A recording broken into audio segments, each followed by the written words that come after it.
We are fortunate to have Ryan Woslosky here, CEO of LinkedIn. Ryan, thank you for joining us. I feel like I should stand up. Yeah. Actually, sorry. Absolutely. Yeah. Sorry. Thanks for You bet. coming to the conference. We're looking forward to the discussion here and a lot of exciting things that LinkedIn's in the middle of. So, Wonderful. Thanks again. You bet. Great. Well, why don't we just start, Ryan, on your role? You've been CEO for 4 years at LinkedIn, and maybe if you want to just talk about the evolution of LinkedIn under the 4 years. We could just start with just your role in general and your areas of responsibility for LinkedIn, and how it's been over the 4 years of your leadership. That's great. Thanks again for having me here today. Hello, everyone. Maybe for some context, I've been at LinkedIn now for 15 years. Been fortunate to literally, work on every single part and component of LinkedIn. LinkedIn is a unique product. At the core, we run a social network, and then we run 5 distinct businesses through and around that network, and have had the pleasure to both create and every single part of that throughout my tenure at LinkedIn. 4 years ago, Satya asked me to be the CEO of LinkedIn. It's been quite a ride. We were acquired by Microsoft roughly 8 years ago, and the thesis of that acquisition was to help LinkedIn grow by keeping LinkedIn completely independent. And it's a unique operating model. I'm fortunate to attend Satya's staff meetings on Fridays, et cetera, but for the most part, we operate as an independent company completely inside of Microsoft. And over the past 4 years, we've been fortunate to LinkedIn's a 21-year-old company. Over the past 4 years, though, we've more than doubled the business size of the business. Member base is now north of 1 billion members, with 7 members that are joining LinkedIn every second. It's very rare for a consumer internet company to, see this level of growth after 2 decades. So we're very excited about the role LinkedIn plays in the world. And more than anything, be it due to COVID or digital transformation or a fourth industrial revolution, jobs are being created and displaced at record pace right now across the world. And to build a platform that helps people manage their career, upskill, make connections, find jobs, hire is, both a really great business for us, but also a really valuable thing and exciting thing to be working on to help the world navigate will most likely be a bit of a labor transition through this AI revolution. Wonderful. Well, thank you. $16 billion business, LinkedIn. Could you just help us break down the major lines of business within LinkedIn and just start there. Yeah. So I think trailing 12 months, we're at that $16 billion mark. And the way that LinkedIn works is, look at the core. We build a professional network where people sign up, they have a profile, they make connections. It's your digital resume online.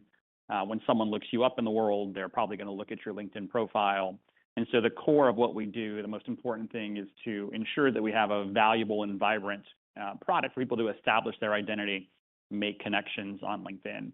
On top of that, we allow people to share knowledge through, a feed, typical products that you'd see in other social networks. That's kind of the core of what matters at LinkedIn. From that profile data, from that engagement, we're then able to drive valuable businesses on top of it. So the first space that we look at is the broader talent space, where we sell solutions to help companies hire people or to train people. So we call that talent. It's hiring and learning. That's north of $7 billion a year in revenue for us. Then we have an advertising business on top of all that engagement and profile data as well. It's very focused on B2B. We're the definitive B2B marketing platform that exists. If you want to target a set of CFOs that live in San Francisco that, are in the healthcare industry, there's no better place to do that on LinkedIn. So we both enjoy, really high ad rates as well as really high ROI from B2B customers. That's north of $5 billion business for us and growing well. We have a sales insights business, so similar to our hiring solutions, a product called Sales Navigator, which allows people to better understand what's happening inside of the LinkedIn network, better understand a potential customer and existing clients.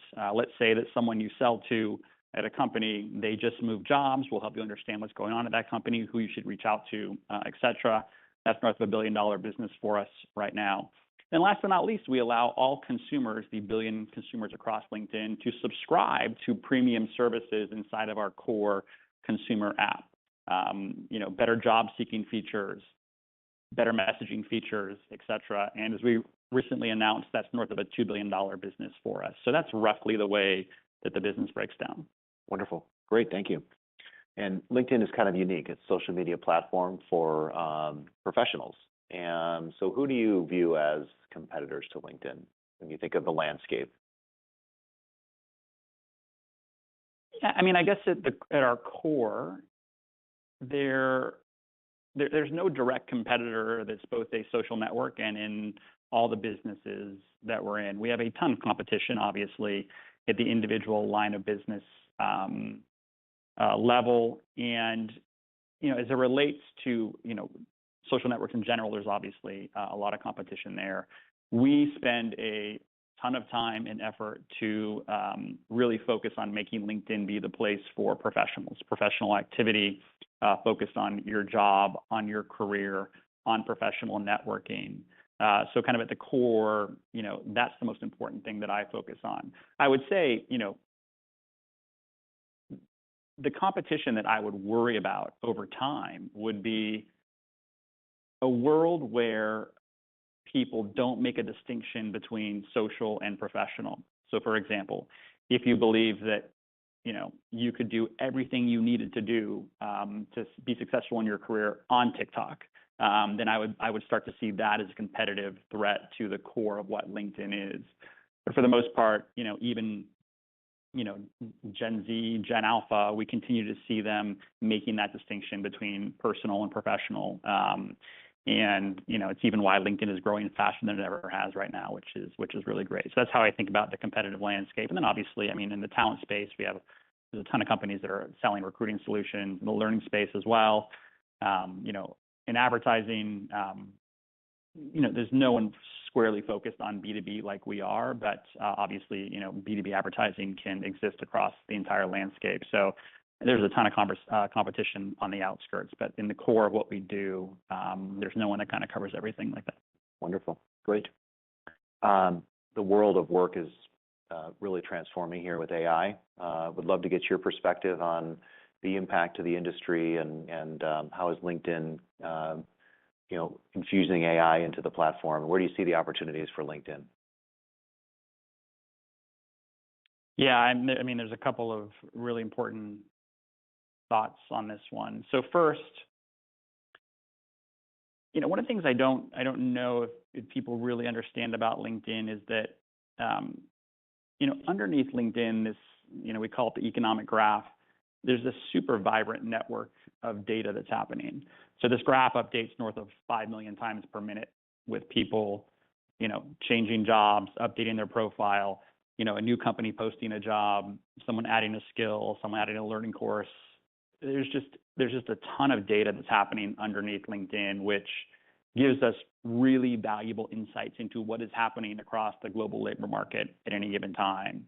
And I mean, there's probably 3 things that I'm paying attention to right now. Number one, Satya Nadella and I we were on GMA together, Good Morning America together a few weeks ago, where we released a study that 75% of members across LinkedIn and across the Microsoft suite of tools right now say they use Gen AI in their jobs. 75%, which is pretty remarkable. The majority of these people are doing this, what we call like bring your own AI right now. It kind of reminds me of like early days of having a smartphone when people would bring their own smartphone into work and they'd try and hook it up to the systems inside of the company. And it was, a little bit chaotic. I think the next couple of years, we're going to start to see both companies embracing, obviously, AI much greater for productivity inside of their company, but really need to do it in a very secure way. So that's kind of one of the trends that I'm paying a lot of attention to. Number 2, if you think about jobs, everyone's job in this room, your job, my job, everyone's job, fundamentally is a set of tasks that need to be done.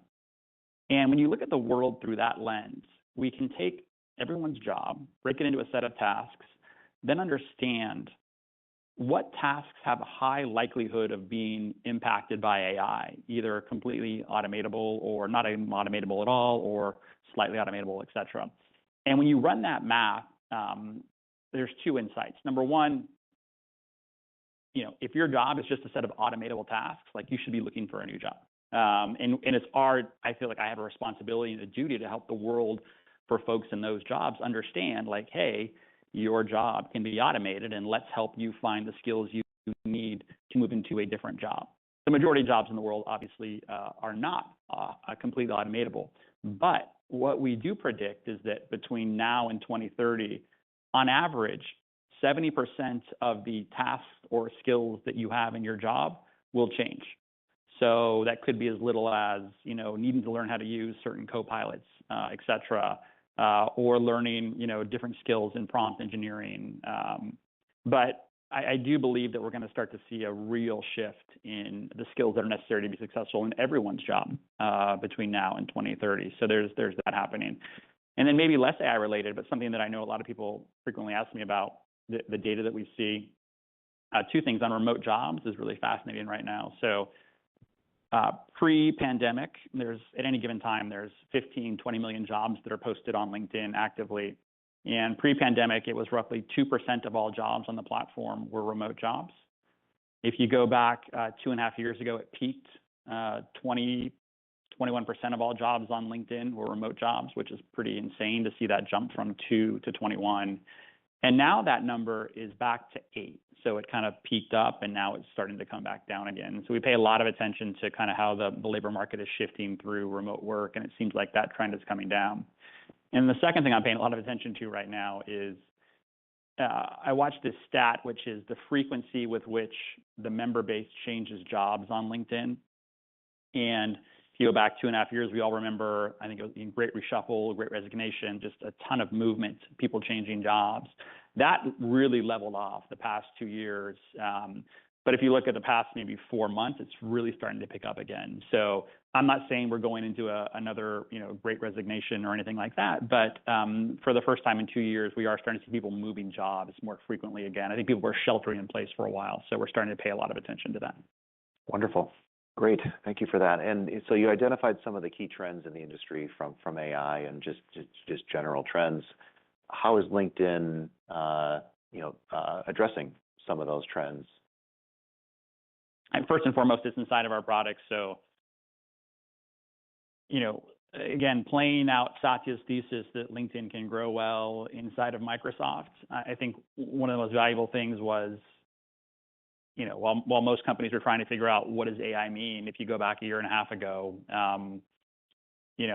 as part of Microsoft, we were squarely in the middle of, on the bleeding edge, actually, of that trend. So I would say 1 year ago, I took a pretty aggressive left turn in the roadmap for the company of LinkedIn and our products and said, hey, we are going to fully embrace embedding Gen AI into everything that we're doing. So we're fortunate. We have access to all this stuff through Azure, and all the great models through Azure. So we have a great, competitive advantage there.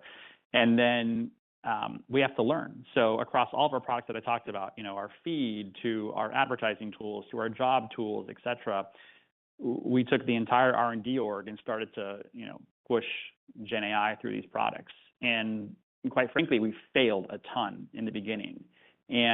But that was a really important means to an end to start to find some real product market fit and some real success in all the products that we're building. It's a new paradigm. It's a new, technology primitive. And I think a lot of companies are going to go through this period of like, how does this work? How do I use this? But then when you figure it out, there's real upside to it. So, some examples that we have.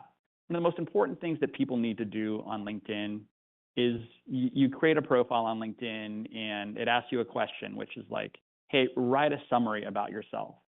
It's really hard. It's really hard, especially for, younger generation, for people that don't feel confident about themselves.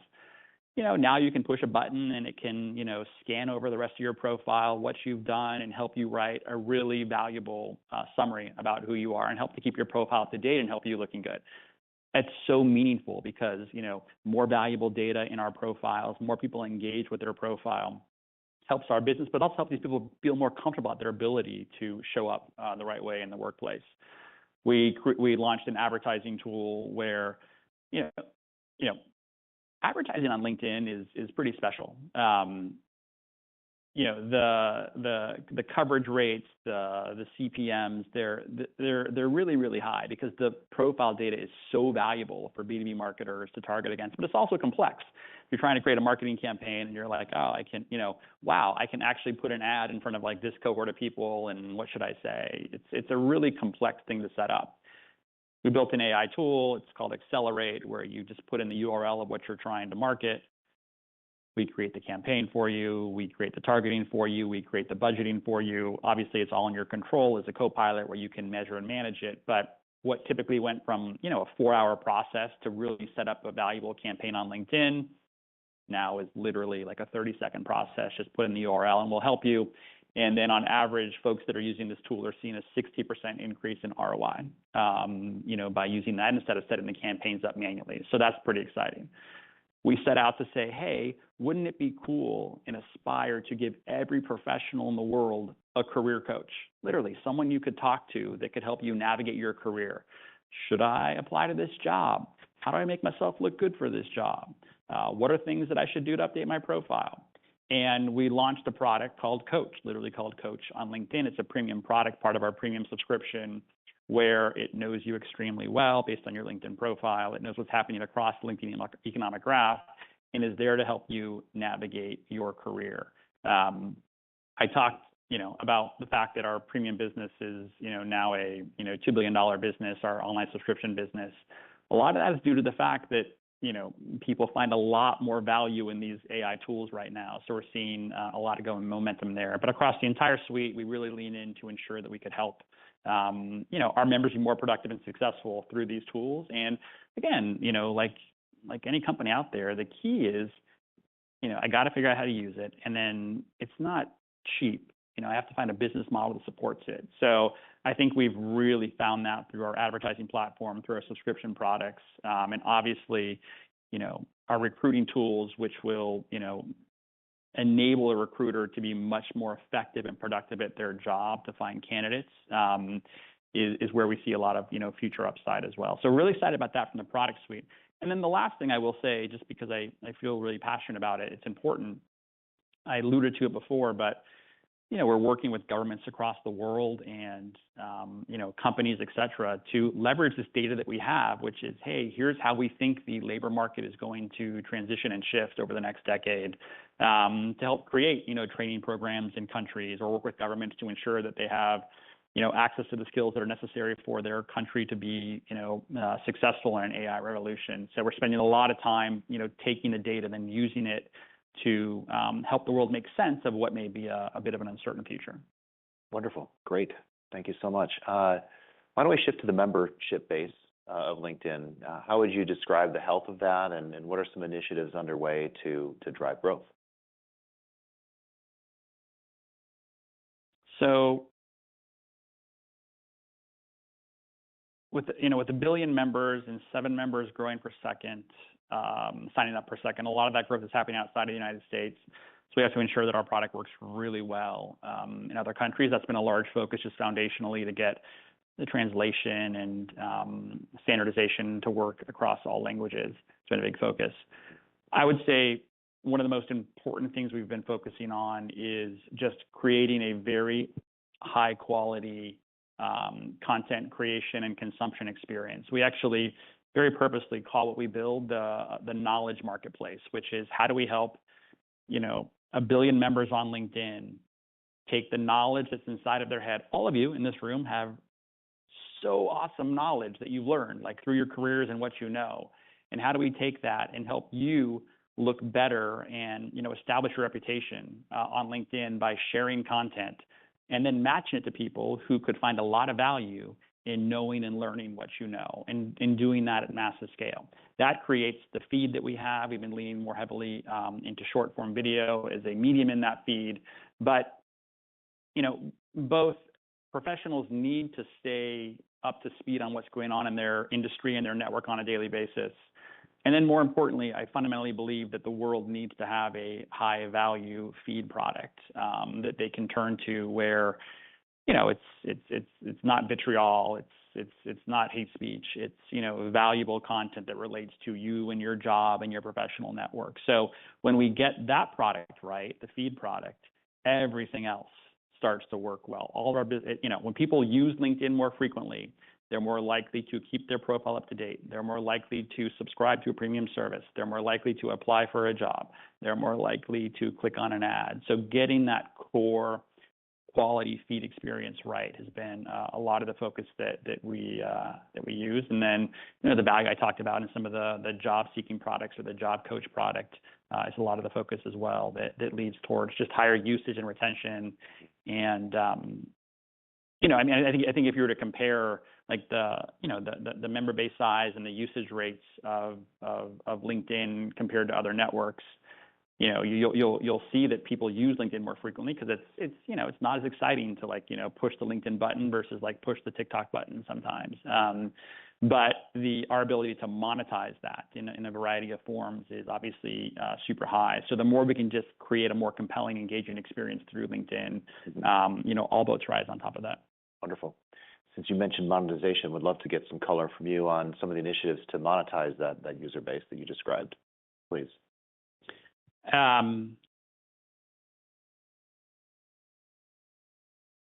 You know, 48 people will get a job every minute right now through LinkedIn. Start a new job, not apply to a job, literally start a new job. We are running the definitive talent marketplace globally, but we're only scratching the surface in terms of, you know, how many people get a job on a daily basis versus how many of them do it on LinkedIn. So there's a lot of opportunity for us to expand. We've really focused a lot in our talent marketplace on, you know, kind of the core technology, you know, North America, finance, and that's been a strength for us. And we've spent a lot of time and effort now to, you know, expand to, you know, other geographies, other industries. You know, the healthcare industry is hiring like crazy right now. Historically, they didn't use LinkedIn for that. We put a lot of effort into being LinkedIn, be the place where you can help, you know, hire into the healthcare industry. So a lot of our, in our talent marketplace, it's about expanding beyond the core that we've been in for a long time, and also making those products much more effective, making a recruiter much more effective. I think that, you know, it's early days, but when you can get some of these AI tools right, it starts to change the ability for what the commercial model looks like inside of some of these spaces that we play. So I think that's a big one. And then secondly, on the advertising side, there is no shortage of you know, dollars or advertisers looking to market on LinkedIn. The key for us is the other side of the equation, which is just to get more people using LinkedIn more frequently, and, you know, continuing to improve those AI tools through marketing solutions to help drive that business as well. And then I'm pretty bullish about our online subscription business also, where, you know, it's a 15-year-old business. It's one of the things that Reid Hoffman started as you know, to give us optionality when he started the company a long time ago. But we've never really cracked the nut on, you know, true value that will lead to strong retention. I think that this AI coach stuff that we're doing, I think that a lot of the new, you know, premium creation features, et cetera, like that's going to be a real strength for us. Definitely in terms of retention of our premium business moving forward. So I see some good strength across all of those. And then the last thing that's newer for us is we launched a verified identity product on LinkedIn about a year and a half ago, where through LinkedIn you can verify who you are, either by leveraging your passport, partnerships with companies like Clear, through your corporate email address, et cetera. You'll get a little verified check next to you at LinkedIn. What's surprising to me is that, you know, we built that just to ensure that we can help LinkedIn become a really trusted platform. When you get a message from someone, it's like, oh, they're verified, this is really that person, et cetera. What's been surprising to me is how many companies outside of LinkedIn are asking us, hey, how can we use that verified identity concept inside of our products? I do think that ID, you know, verified identification, trusting who someone is going to become more and more important, you know, over the next decade, especially in an AI-enabled world. So I do think there's some great opportunities for us to expand into new areas through things like identification moving forward. Wonderful. Great. You talked about some share gains that you're driving in the hiring and market through the LinkedIn Talent Solutions. Can you talk about some of the growth initiatives there in that business, please? Yeah, I mean, the interesting thing is, I think one of the smartest moves that we made was years ago getting into the kind of the learning and development space, not just for learning and development, but I think that, you know, companies hire, they split on hiring, et cetera. You know, we've been able to kind of go in there and say, hey, whether you're hiring new people or looking to upskill or train your existing, you know, workforce, like we have the solution for you. So I think it's been a really smart move to help us penetrate the talent space greater. Then moving forward, here's the math that every, you know, CHRO and CIO is about to start doing in their company, which is there's going to start to be more of an overlap between tools and humans. So a lot of what's going to happen through AI, again, if you break down everyone's job into a set of tasks, it's like, oh, you know, I can create a more productive workforce by leveraging a variety of these AI tools. So then the question is, how do you retrain, upskill, first make sense of that dynamic, you know, for your company? And that's where a lot of our emphasis right now inside of our talent development products are moving. How do we first help you understand what your workforce looks like? What are the skills that exist inside of your company? Where do we think that's going to need to go? And then how do we help you get there through training or, you know, internal movement, internal hiring, et cetera? So a lot of great momentum we have there right now. Great. I guess we're in a challenging hiring environment. With some of those initiatives described here, do you feel like you can still grow the business with that environment as a backdrop? I think, I mean, you know, one of the things that I alluded to before was the leading signal on talent is really members moving around and, you know, moving jobs. And I think that that's come down a lot. And now we're seeing it start to spike again. So it may not even be companies adding net new headcount, but, you know, attrition rates are starting to climb. So they're going to need to replace that headcount. So anytime there's movement in the labor market, LinkedIn is the solution of choice for all these companies. The talent development side is also where a lot of companies will focus on internal movement and development. And there's, you know, I think we are also, you know, quickly becoming the definitive internal talent movement product through LinkedIn Learning and a lot of our talent solutions products. And then, you know, we have barely even scratched the surface on the amount of people who actually end up getting jobs in the world through LinkedIn. I think there's a lot of opportunity for us to expand our TAM there. And then a little bit like I alluded to before, I do think there's going to be an evolution in commercial models, which is, you know, if we can create these AI recruiting tools to be as productive as I know they can be, the decision may, you know, moving forward, maybe as if you're a CHRO, you know, hey, I maybe, you know, I used to say I needed to add another, you know, 50 additional recruiters every year to my company. And the productivity through LinkedIn's recruiter tool is so great that maybe next year I only need to add 40 people to my recruiting team. And then, you know, when that math starts to happen, it opens up the equation for us to start to evolve the commercial model of how we charge for these products and what they look like. So I think there's a lot of excitement for me in the talent space. Wonderful. And why don't we just shift to key growth drivers in the marketing solutions business, your digital B2B advertising? More people using LinkedIn more frequently, better AI, campaign creation and targeting, and you know, a better ability to develop and maintain ROI. So ROI reporting tool is really important. B2B is a really different world than B2C. B2B sales cycles are typically 9 months. So you may have seen an ad on LinkedIn and then, you know, us connecting the dots through Sales Navigator or usage to someone actually buying the product is a lot of the stuff that we're working on to ensure people understand how valuable the ROI is on LinkedIn. Wonderful. And when you think about differentiators for LinkedIn in that end market, what would you say those are in the advertising? The ability to target, you know, a B2B audience in a trusted space and a trusted environment, kind of through the LinkedIn feed, are really the two biggest differentiators that we have. The more and more that we're pushing into video being the medium of choice on LinkedIn, I think a lot of folks are going to be able to, you know, move B2B dollars into video advertising, which hasn't really happened a lot yet. So we're focused a lot on that also. Wonderful. Well, Ryan, we're out of time. Great having you here. Thanks so much for joining us. Thank you. Appreciate it. Thanks. Absolutely.